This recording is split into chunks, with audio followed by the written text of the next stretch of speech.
Wind combs the corn into ripples the color of brass. It's early, cool enough that breath hangs above the rows like a thin veil, and the idling excavator chatters against the stillness. Thomas Brown leans forward in the cab, elbows on his knees, watching the bucket nose into a stubborn patch where weeds refuse to die. The soil here is different, packed, nervy, full of old roots and older stones. He eases the joystick. Metal teeth bite. The ground gives with a dull, resonant thunk that isn't rock. Thomas kills the engine. Silence drops so hard he hears the corn whisper. He jumps down, boots sinking into loam. The smell is wet clay and last year's stalks.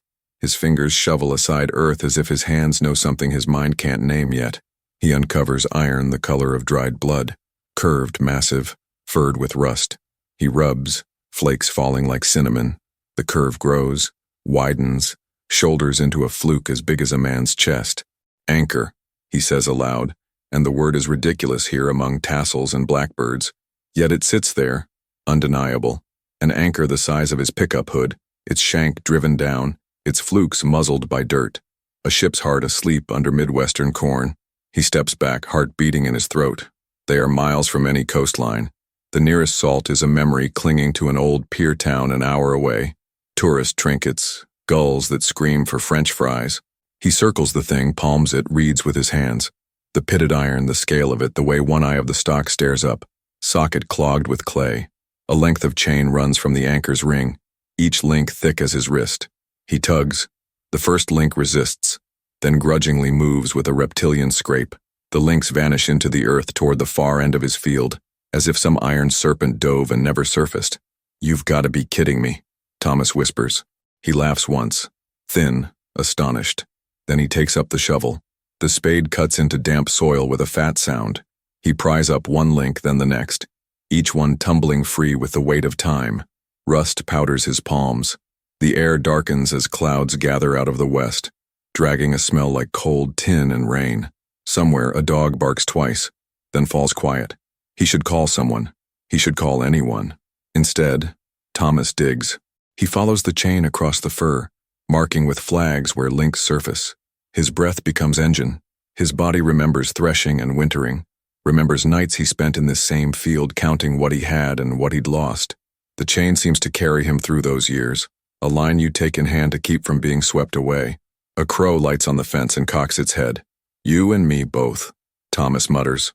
The crow croaks, unimpressed. By the time the rain starts, big coin-sized drops that hammer and smudge, the chain has shown him a path that isn't straight. It snakes, it chooses, it dives and rises, as if pulled once by something alive. He returns to the excavator and, with a care he uses only for newborn calves and antique hinges, pries the next run of links from the earth. The bucket clinks. The mud gives. The links keep going. At the far end of the field in the swale where he loses boots every spring, the chain disappears completely. No hint of a finial, no shackle, just torn off iron, scarred at the break like bone. Thomas stands in the rain, clothes pasted to his skin, and every old story he's ever heard about this place, about hidden things, about storms that made men speak in church for the first time, comes to the top of his mind and refuses to sink. Somewhere, somehow, an anchor believes it still belongs to water. He looks toward the low line of trees that guard the road to the coast. The rain is slanting that way. The wind smells like tides that shouldn't be here. He feels, suddenly, and without explanation, that if he follows the chain beyond his fence, it will drag him into a past he doesn't yet know he belongs to. He wipes his face, tastes rust. "All right," he says to the rain, to the crow, to the patient shape sleeping under his field. "Let's see where you end." He turns toward the truck to fetch tarps, flags, fuel. He turns toward a different kind of day. Light breaks laid over the low country. Morning comes in fog ribbons that cling to ditch water and stone. Thomas Brown lives where the fields tuck into shallow rivers that once ran freer, where the road to the coast is a two-lane thought interrupted by deer and farm stands. He knows the hours by their chores and the sky by its moods. He knows the old farmhouse by its sounds. The kettles stutter. The porch swings, long sigh. The hiss that the front door makes when it closes true. Inside, coffee steams in a chipped mug. The kitchen smells like toast and oilcloth. On the table, a county map, the kind that shows soil types like weather. and one old maritime chart he found at a flea market, more yellow than white. The coast sketched as if the man who drew it had wet shoes. Thomas runs a finger from his field to the tide line. It's a gesture of habit, of idle curiosity on any other day. Today it feels like touching a buried wire. He's always been the kind of man to fix what he finds. The tractor you coax rather than replace. The hinge you soak and work until it remembers how to move. The life you build with sturdiness and a narrow margin. One you try to widen under the new moon with extra hours and a prayer. Breakfast, he tells himself. The word steadies him. Eggs, skillet, the reliable sizzle. But the anchor, God, the anchor. It waits out there under a tarp, not hidden so much as paused. He can feel its presence from here like a held breath. He feels the chain like a sentence that wants its verb. He calls Daniel Brooks, his neighbor of the kind measured in winter survived together. "You're not going to believe this," Thomas says. And Daniel laughs, then stops laughing when he hears the word, anchor. There is a minute of silence that isn't the line dropping. It's Daniel reaching for his boots. On the porch, the day warms into a pale promise. They walk with coffee cups to the tarp. Thomas pulls it back. The iron winks. Daniel whistles, low. "That belonged to your granddad?" he says, because jokes soften what is too big to hold at first. "Belonged to somebody," Thomas says, "a long way from where it should." They follow the flags that bracket the chain's path. Thomas explains what he felt when he tugged that first length, that sense of a story wound up inside the ground. Daniel listens the way men listen when machinery makes a sound it shouldn't. Careful, quiet, one eye on the horizon in case the sky's got an opinion. They reach the swale where the mud gulps and refuses to give back boots. Daniel plants his hands on his hips. "Breaks clean and ugly," he says, kneeling to touch the sheared iron. She snapped under load. "Load from what?" Thomas asks, though a part of him knows the only answer that matters lies east where the gulls carve white loops over basalt. They take the truck. The road to the coast is familiar, but today it feels like a corridor. Wind pushes salt smell inland. The radio gives them news about wheat prices and a lost dog named Pepper. Thomas clicks it off. The cab fills with tire hum and thought. There is a hidden cove on the chart, a notch the colorist barely colored, shielded by cliffs that lean like shoulders. Locals talk about it in the way people talk about places that make compasses spin. Half dare, half warning. Storms cram the entrance with logs and foam. In summer, kids slip down to throw rocks, to kiss, to shout their voices into the bowl of it and hear them come back different. They park where the road dissolves into rocks. Gulls scold. Kelp ropes itself around driftwood. They pick their way along, boots rasping, hands finding holds in cold stone. The tide is on its knees, dragging its train of bubbles. At the far pocket of the cove, behind a whisk of rock and shadow, Thomas sees geometry that does not belong to cliff or weed or wave. "Dan," he says. Daniel is already looking. Ribs and plates, a spine of beamwork. The exposed wound of a ship that met the rocks and lost. Rust blossoms across metal. Barnacles rosary the seams. The structure crouches half-submerged, just beyond the rack, pretending it is part of the cove the way a sleeping bear pretends it's a boulder. World War II, Daniel says softly, not as a guess but as a ghosted memory from a book by a winter stove. Freighter by the look. Cargo hull. Look at the frames. A wave slaps the plates. Water thunders in a cavity and then exhales. Thomas feels something vertical in him, a line, the anchor in his soil, the iron bone here in the cove, the chain between them, a line drawn across his life from inland prairie to black water. He knows he should call the county. He knows what that means. Boundaries, officials with clipboards, the kind of voices that take a man's discovery and write it into a form. He also knows that what sleeps in his field came from this mouth of stone and storm. The chain is an unfinished sentence, and he has learned, by harvests, by loss, that you do not leave sentences unfinished. He turns once to the sea. The light breaks and heals on it. He turns again to Daniel. "We call it in," he says, and his voice surprises him by sounding like it belongs to someone older and steadier. Daniel nods. He doesn't say, "You sure?" Because some days are decided by the things you find, not by the lives you mean to live. To you watching this, yes, you, the one who feels your chest tighten at the idea of an anchor asleep under a field, stay with us. What we're about to uncover isn't just metal. It's a corridor into a storm night you can still hear if you stand in the right place.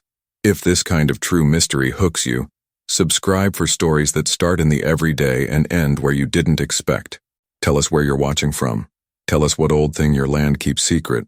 Pull up a chair. We're going to tug on a chain and see what moves. The county sends a deputy first, because that's the shape bureaucracy takes when it's curious and cautious. Deputy Raymond Holt arrives with a notebook and a jaw he could break walnuts on. He stands over the anchor like a minister over a foundling and writes down what looks obvious to everyone. Anchor, large, chain. He snaps photos. His radio crackles. He says things like copy and affirm and stand by. His boots leave sane, orderly prints around an object that makes sane, orderly men speak soft. You didn't move it more than you had to, Holt says, which is both question and praise. Just enough to breathe, Thomas says. Chain runs that way, then it breaks. Holt follows the flags, brows drawn like he's reading a hard book. He kneels at the swale, fingers the brake. Sheared, he murmurs, like a wishbone that didn't go either way. When he looks up, there is the faint light of the boy he once was in his eyes, the kid who took apart the family radio just to see the voices. By noon, there are 2 county pickups, a van with state historical stenciled ghostly on the door, and a car that carries coffee cups and opinions. A woman steps out, salt gray hair in a knot, canvas jacket that has known coastal rain. She introduces herself as Rebecca Harper, maritime historian, voice low and precise, the kind of tone that can talk a storm down if you give it time. You found a question, she says to Thomas, and this makes him like her at once. They tramp to the cove in a small procession, 2 deputies, a historian, 2 farmers, a county rep who uses words like stakeholders at the cliff edge. The cove breathes and glowers. The wreck lifts and settles with the tide's slow insistence. Rebecca stands very still. Her eyes travel the frames and plates like fingertips. 44, she says finally, almost to herself. Storm year. 2 freighters went down within 20 miles of here. 1 inbound heavy with spare parts, 1 outbound for convoy assembly. There were salvage attempts after the worst of it. War ends, priorities change. Some efforts get abandoned. Thomas looks from her to the line of cliff. He imagines men in slickers, cables singing, a winch rattling out its heart against the drag of the sea. He imagines the anchor taking the load, the promise of a ship's body rising, until the chain flamed and finally surrendered with a pop like a gunshot. On that night the field was mud. The men swore into wind. The cove ate the difference between what they hoped for and what the water allowed. Why drag it inland? Daniel asks. Why not free it seaward? Storm angles, Rebecca says. Sometimes the only way is the wrong way first, then back.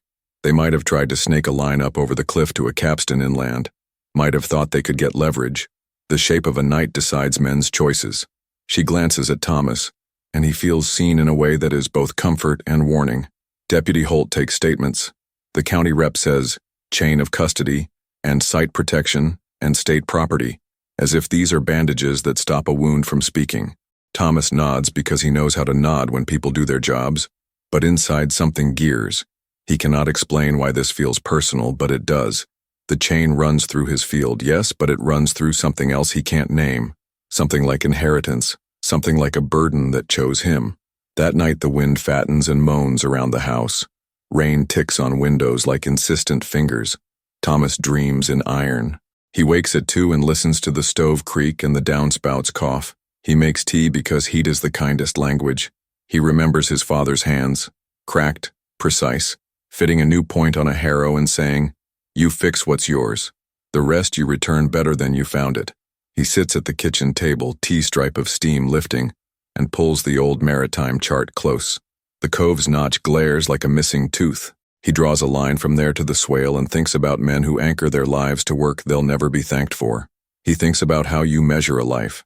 The acres planted, the winters endured, the salvages attempted and abandoned. Morning brings crews with tarps and flags and bright vests. They fence off the anchor with plastic mesh, which makes it look indecent in a new way. They ask Thomas for permission to bring in a small crane to stabilize what's exposed. He agrees. It seems less like surrender and more like kinship with people whose hands know weight. Rebecca returns with a folder of photocopies, grainy pictures of ships, a typed log about a storm in November 1944, a salvage plan scribbled on a peel of paper. "See here?" she says to Thomas by the tailgate of his truck. They aimed to haul the anchor up and over into the field beyond the swale. See the sketch of a pulley rig? Capstan and a truck bed. It was ambitious. Ambitious is a word you use when a job's either brilliant or dumb, Thomas says. Rebecca smiles without showing teeth. Both can be true, she says. Men do what they can with the days they're given. The county rep returns with a form that makes official what was already inevitable. The anchor and wreck are declared protected state property. Thomas signs because he is decent, yet when the pen leaves the paper, he feels the faintest tremor in his hand, as if the chain tugged inside his bones. After the crews leave, the field looks newly foreign, flagged, measured, spoken for. Thomas walks its edge until the light goes thin.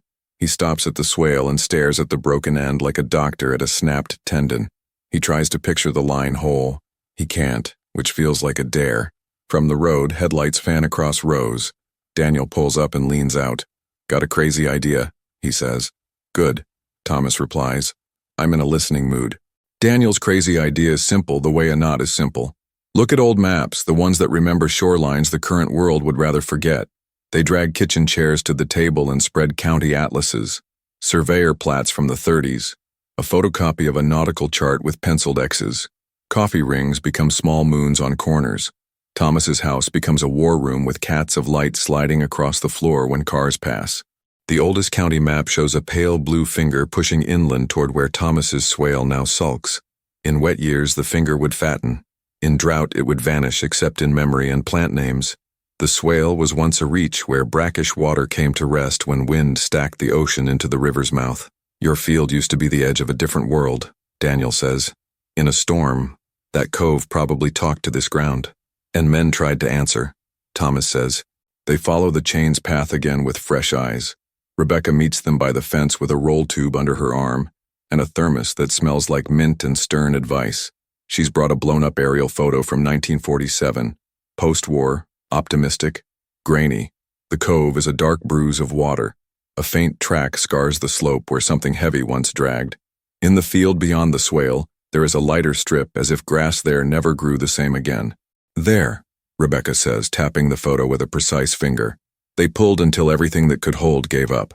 And the chain snapped, Thomas says. And they left it, Rebecca says. War was over. Salvage companies folded. Men went home to families who'd learned to sleep without them. The wreck slept and waited for someone to listen. Listening has a cost. The county's claim becomes letters on letterhead. Surveyors plant stakes like accusations. News drips. Strangers drive by slow, eyes as bright as crows. Some wave, some don't. One man in a city windbreaker leans across Thomas's fence and says, "He'll get a finder's fee, right?" As if money is the only decent lens. Thomas smiles without warmth. The day is too full of iron for small talk. That evening, when the sun collapses behind a line of low cloud, Thomas walks to the anchor alone. He sits on an upturned bucket. The anchor's fluke leans against his knee like a sleeping dog. He imagines the night of the attempt, the capstan's drum spinning, cable creaking, a truck's engine bucking as it hunts for torque, men shouting into wind that tears their words to rags, rain like nails, the anchor rising a fraction, enough for hope to show its teeth, then the sudden slackness, the sound like a tree splitting in winter. After that, silence that insists on itself, a decision made without words. Leave it. Go home. Live. A gust lifts his hat brim. He stands and lays his palm on the iron. It is cool and real and older than any plan in his head. "We'll do right by you," he says, and feels like an idiot and a priest. He means it for the ship, for the men who tried, for the part of himself that tightens and won't relax until this line is made honest. Conflict also means family. A cousin calls to point out that fencing off a good chunk of field before planting is financially unadvisable. A bank manager clears his throat in a way that suggests patience has a calendar. Thomas nods at all of it. He finds a way to plant around the mess. He drives the rows with a care that would make his father proud or worried. Sometimes those are the same thing. The storm comes 3 days later as if history wants to be consulted directly. The sky lowers like a brow. Static combs the air. The first gust rattles the windows, and the second lifts the tarp from the anchor like a magician's flourish. Rain erases the yard lines. In the cove, the sea remembers its old arguments and prosecutes them with foam and roar. Thomas and Daniel go anyway. Flashlights, ropes, bad ideas. They limp the truck as close as a truck can go in weather like that, then wade the last stony run with waves nipping their boots. In the cove, the wreck groans in a voice you feel in the cartilage of your ears. Plates boom, frames complain. Water hurls itself into the opened hull and explodes out in white fists.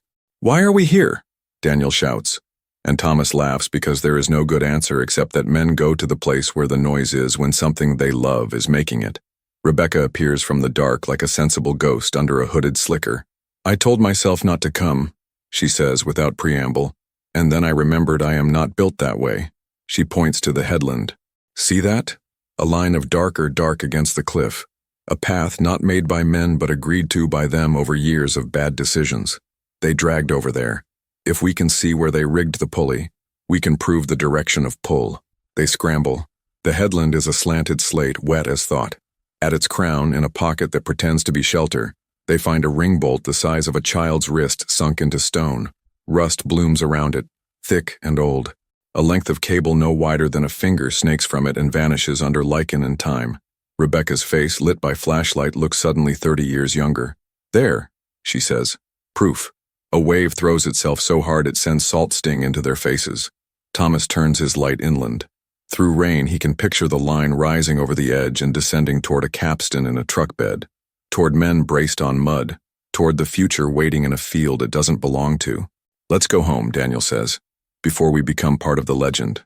They stumble back to the truck, soaked in a way that makes tomorrow feel colder. The cove bellows behind them.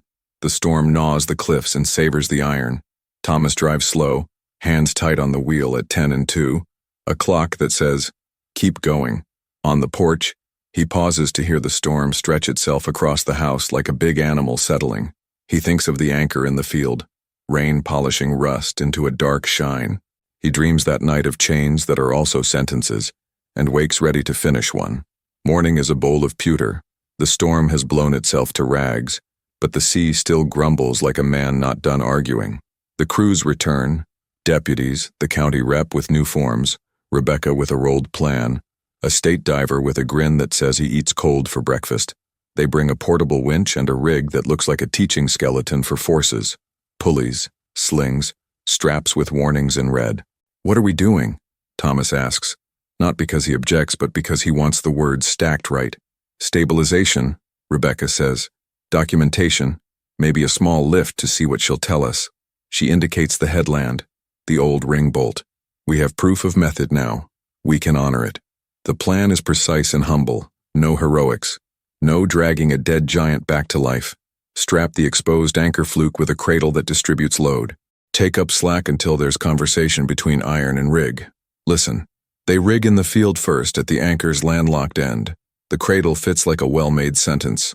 The winch takes a breath. The strap tightens, fibers humming. The anchor shifts the width of a coin and resettles with a sound like a vow. Everyone relaxes. No one smiles. At the cove, a diver drops into the pewter bowl and vanishes with a neat kick. He surfaces by the wreck and taps plates, counts frames, traces letters on a corroded stamp that once declared a shipbuilder's pride. "She's a Liberty," he says later, wriggling out of gear with water pouring off him in sheets. Cargo configuration. Hull number matches one reported lost in November 44. If records are right, she was carrying vehicle parts and machine tools.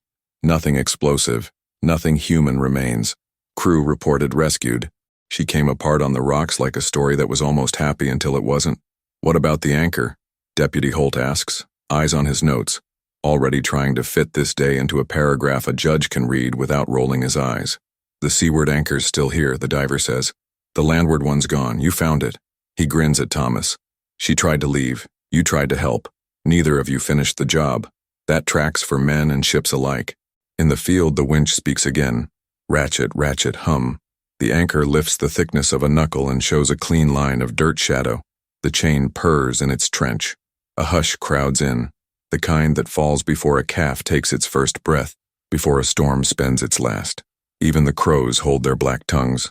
Thomas stands within the circle of people and permits himself to feel what is not allowed in forms. Wonder, wait, a private pride without edge. He is not lifting a treasure. He is writing a sentence. Then the strap gives a little lurch. Not a failure, more like a flinch. The anchor skews. The winch protests. Something in the cradle's angle is wrong by degrees that matter. Rebecca's voice goes calm and hard. Stop. Down a hair. Stop. Hands move. The strap eases. The anchor subsides, settling with a sigh that runs down the chain like a message. Okay, Rebecca says. We're done for today. We don't force what won't be forced. The county rep clears his throat, unhappy with endings that look like pauses. We can bring in a bigger rig, he says, and tear the field to corduroy, maybe break her, Deputy Holt says without looking up from his notes. Or we can behave. They behave. They document angles. They whisper to the past like it's in the next room, which in a way it is. When the crews roll cables and stack straps, the field looks like a church after a long service. Scuffed, quiet, somehow larger. Then the conflict no one asked for walks up in the form of a man in a bright jacket with a TV logo on the chest and a smile sharpened for camera. He thrusts a microphone across Thomas's fence without asking permission. How does it feel to lose your anchor to the state, he asks. Any plans to sue for finder's fees? Thomas looks not at the man but at the anchor. He thinks about ring bolts and broken nights. He thinks about the way iron remembers hands. It feels like doing the right thing even when it's the hard thing, he says. The anchor belonged to the sea before I ever set foot in that field. My job is to make sure what's true stays true. The man blinks, disappointed in the lack of flame. He packs his smile and goes looking for someone else to ignite. Rebecca folds her arms. That's an answer I wish I'd said first, she says. You gave me the words. Thomas replies. Evening comes slant and golden like forgiveness. Daniel stands with Thomas at the swale as the light makes rust beautiful. You okay? He asks. Yeah, Thomas says, and for once the word holds. He crouches at the broken end again. He imagines, not the chain intact, but the moment it parted, the sound, the release, the men who sagged as if their own bones had snapped. He says it aloud because naming a thing is how you carry it without breaking your back. They tried, and it wasn't enough, and they went home. Daniel nudges a clod with his boot. We all do that eventually. They leave the anchor where it sits, cradled properly and fenced with respect. The state files the forms that future students will find and write papers about. The county places a small plaque at the edge of Thomas's field that says in plain words what happened, that in 1944 a freighter met a storm in a cove, that men tried to bring a piece of her home, that the land kept a secret long enough for another man to hear it. In the cove, divers map the wreck with patient light. They do not move more than they must. They let the sea keep what it wants.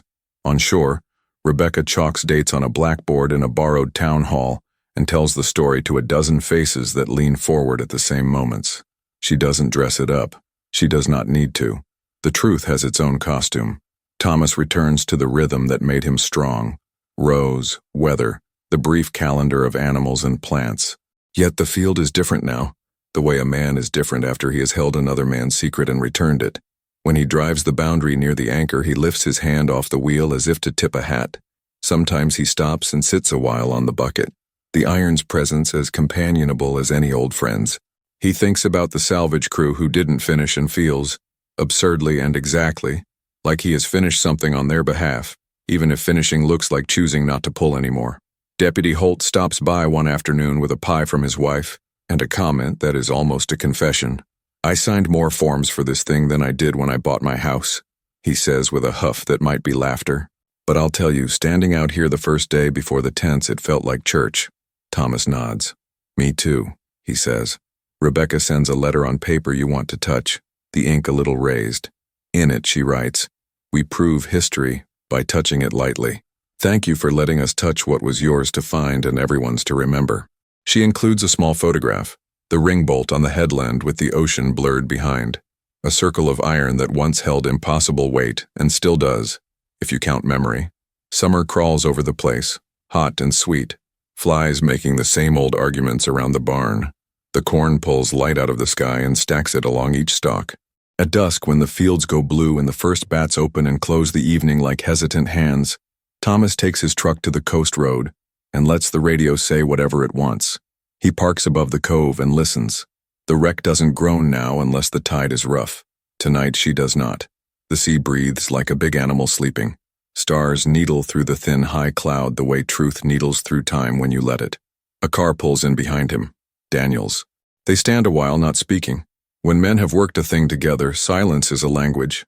After a time, Daniel says, "You know you're a story now, right? The guy who found an anchor where corn should be. Kids will point out the window on field trips and say your name. Better than them pointing for the wrong reasons," Thomas says. "You ever wish you'd kept it?" Daniel asks. Not because he thinks Thomas does, but because a question like that should be set on the table and looked at. Thomas imagines the anchor in his yard like a lawn ornament. Absurd. Imperial. Wrong. He imagines selling the iron for scrap and feels cold with shame. He imagines doing nothing and letting it sink back into mud and time, and that feels worse. "No," he says. "It belongs to the story that made it. I got to turn the page. That's enough." On the drive home, he passes the little plaque at the field edge and thinks about all the plaques he has never read because he was rushing toward a job or a worry. He slows. He reads his own field like a book. The words on the plaque are simple. The night around them is not. He feels grateful for both. And you, if you've been following this chain with us from the first shove of the shovel to the last click of the winch, thank you. Stories like this remind us that the ground under our feet is not just dirt, but archive. That some days your work is to pull, and some days it is to let go. If you want more true mysteries that begin in ordinary places and end at the edge of the sea, subscribe to the channel and watch the next video cued right here. We've got another tale waiting. A barn loft, an old trunk, a photograph that shouldn't exist, and I promise it will make you look at your own fields differently. Tap to watch, tap to join us, and tell us where you're listening from. The past is talking. Let's keep learning how to hear it.